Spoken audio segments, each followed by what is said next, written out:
Well, I mean, obviously it wasn't good enough in the first half, and that's why we made the move with Caleb in the second half. So obviously, there's some good notion that Caleb's going to start our next game. I mean, just based on those two performances, the first half, the second half, we moved the ball better.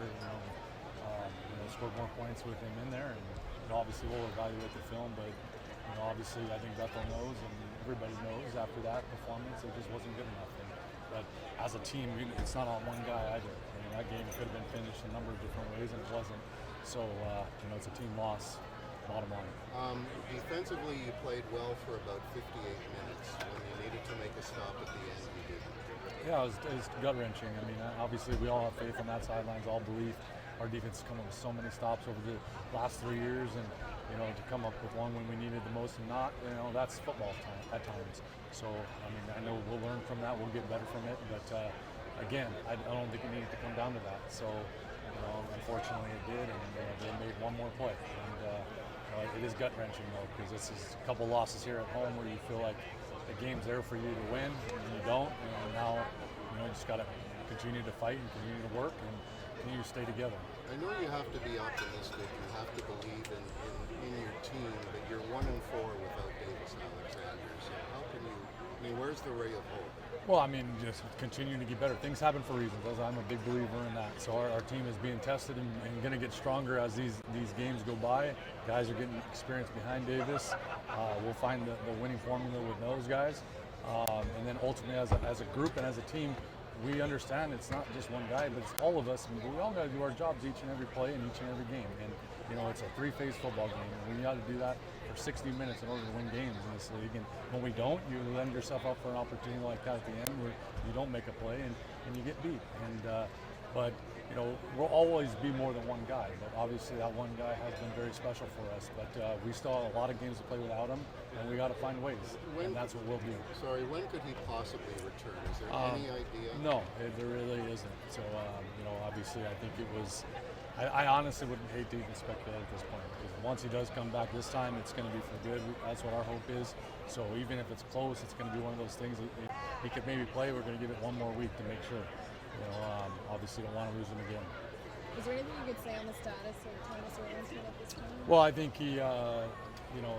he's fine in there right now. I mean, obviously it wasn't anything, not season ending or anything like that. Obviously it was very painful what happened to him to keep him out of the game.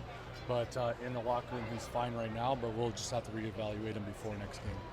Special team breakdown in the fourth quarter. Do you think it was the work of just individuals, or was simply?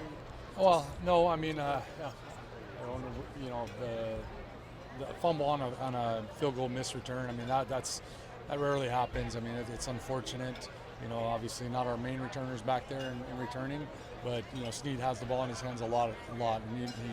But they made a play. That's what I'll say about that. And then obviously being offsides on the kickoff, that's one of our standards. I mean, I'll pause the video. The 35 kickoffs we've had this year, I can pause them all, and we're right on the edge, and that's how we have our standard. So I would love to see the play. I mean, obviously if it's offsides, it's offsides, but that was a big momentum shift right there. I mean, to have them down at the 20 and then have to re-kick and get it back at the 40, obviously it's unfortunate. But again, those are, a play here and a play there. Ultimately there was a lot of plays that could have, would have, should have, that would have changed the outcome of that game for us. You're never going to disparage an opponent. You lost at home to 1-16. Yeah, I mean, I know better than to think of anybody in this league as a 1-16. I think it's week to week.